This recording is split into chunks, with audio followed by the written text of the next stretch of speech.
In the Southeast Asian nation of Myanmar, many Buddhist boys and girls spend a full year living in a convent or monastery before they finish high school. In America's Midwest, Buddhists of all ages gather on a regular basis to meditate together.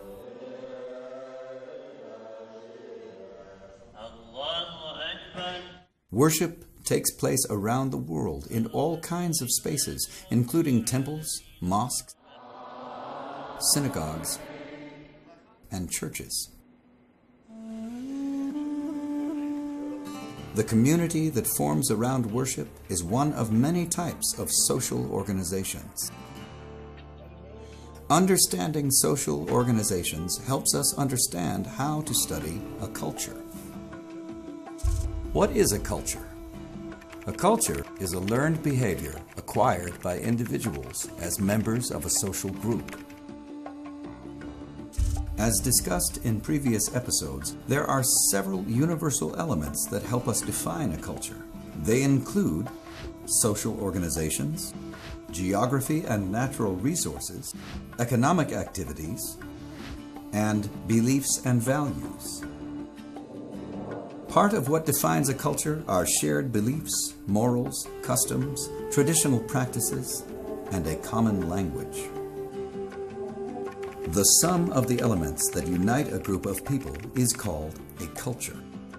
Episode 3 examines how social organizations in a community or region help to define or inform the culture of the people who live there.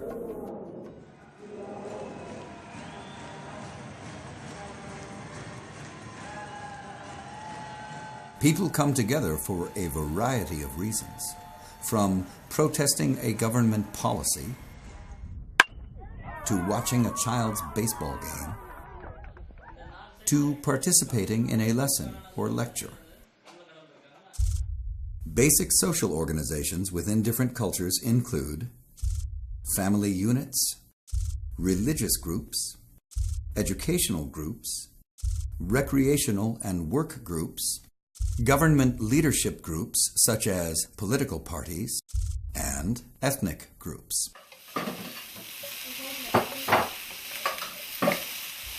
One of the most basic social organizations is the nuclear family. A nuclear family can include a mother, father, sisters, and brothers. There are many different kinds of families, and most provide a child with an introduction to moral values, spiritual beliefs, and the laws that help to regulate a community and culture. A family also forms an economic unit, and many have traditional systems for managing family resources, including what they produce and what they consume.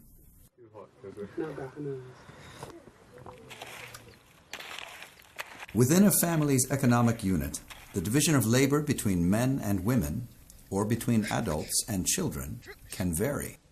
Some members of the family may need to earn money so that goods and services can be purchased for the benefit of the family.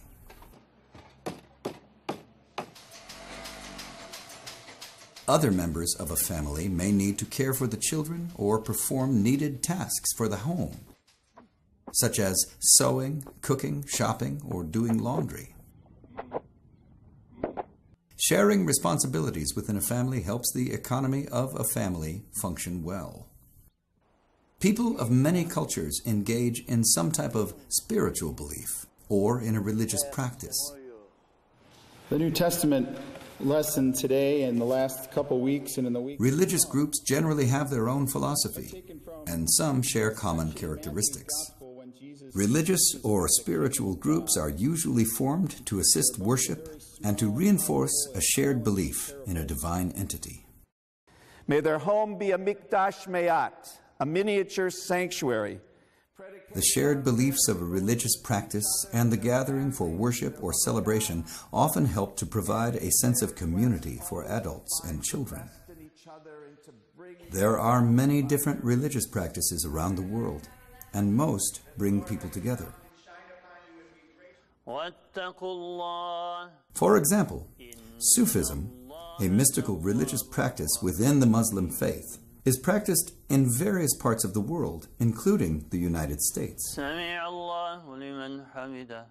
Like many religions, Sufi services usually involve a group of people in a community gathering who pray aloud together. By contrast, the Christian denomination known as Quakers gather to worship and pray, but they do so by sitting in silence.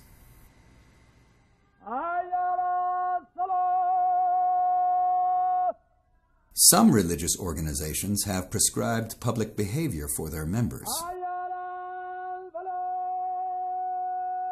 For example, some followers of Islam believe women should cover their hair or certain parts of their body when out in public. Exposing the skin can be perceived as immoral.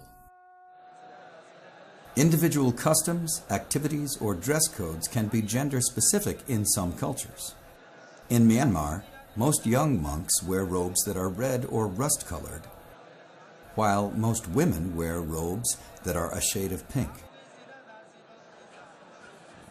Another type of social organization is the school. Educational groups are created to teach students about ideas and help them develop skills that are important to their culture and society.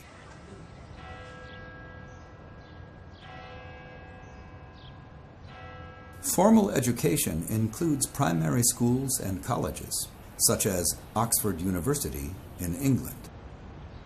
A student's age and ability level often determine the classes they attend.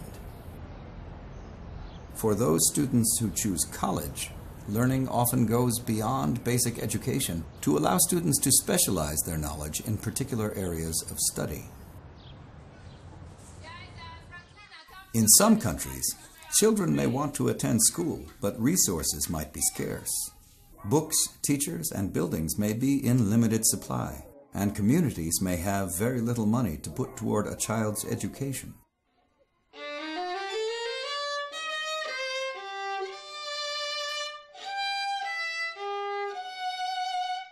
Informal education includes learning from mentors, friends, and family. Learning that often takes place outside of a traditional classroom. So let's find your E flat.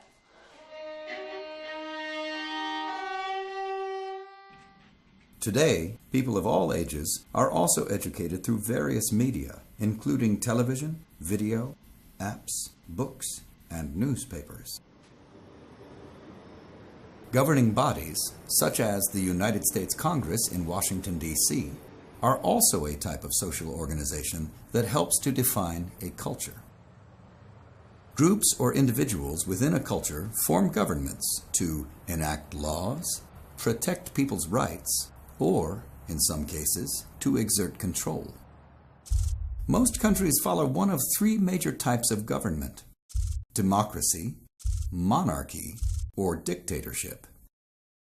A democracy is an elected government picked by the majority of voters with the intention of ruling by the will of the people.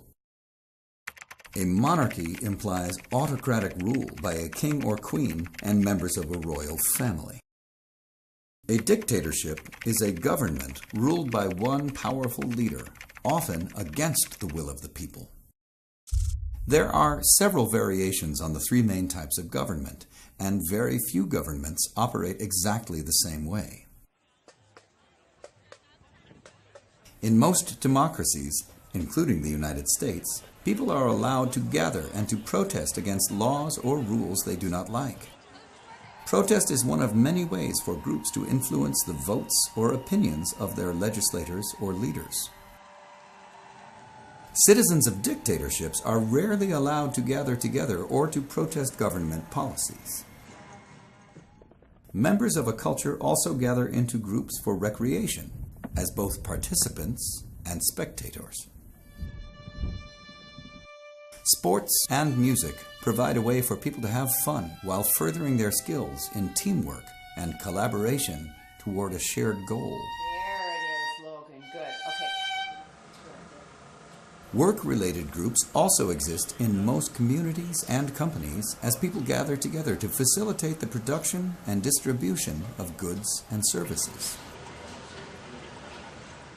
Within a work environment, there may be divisions of labor, that divide individuals into smaller, more specialized groups designed to improve efficiency.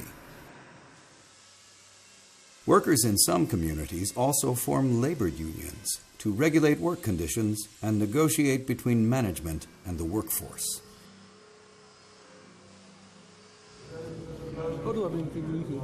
Many cultures include people from different ethnic backgrounds. Some come together to practice their faith. Some come together socially to enjoy their common ancestry or heritage.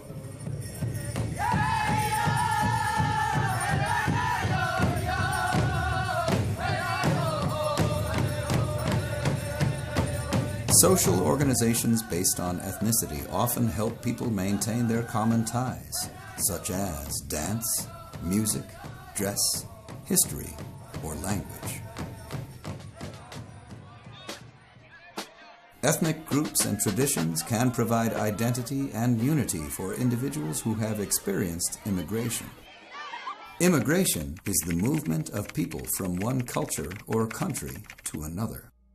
Of the various social organizations discussed in this episode, none can exist without communication. Virtually everyone must communicate in order to survive within a culture. Our ability to communicate allows people to share their history, traditions, and beliefs, to travel, to learn, to make purchases, or simply to enjoy life as part of a social group. All human culture and communication is based on language. Languages are flexible, and many expand as a culture or need for interaction becomes more complex.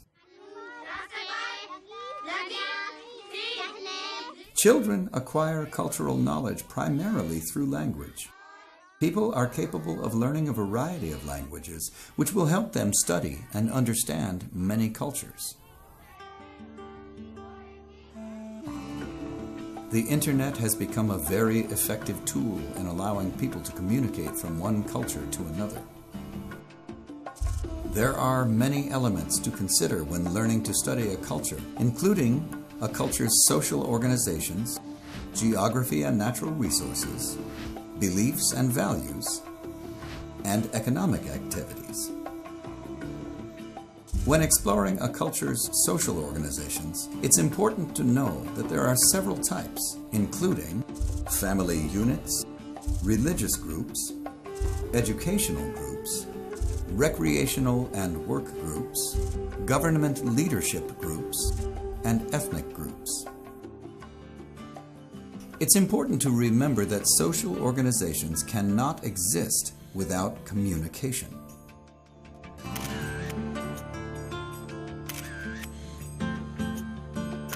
Very diverse groups of people from communities around the world have formed social groups that enhance their bonds and traditions and their enjoyment of life. Understanding social organizations is important when learning to study the various cultures of the world.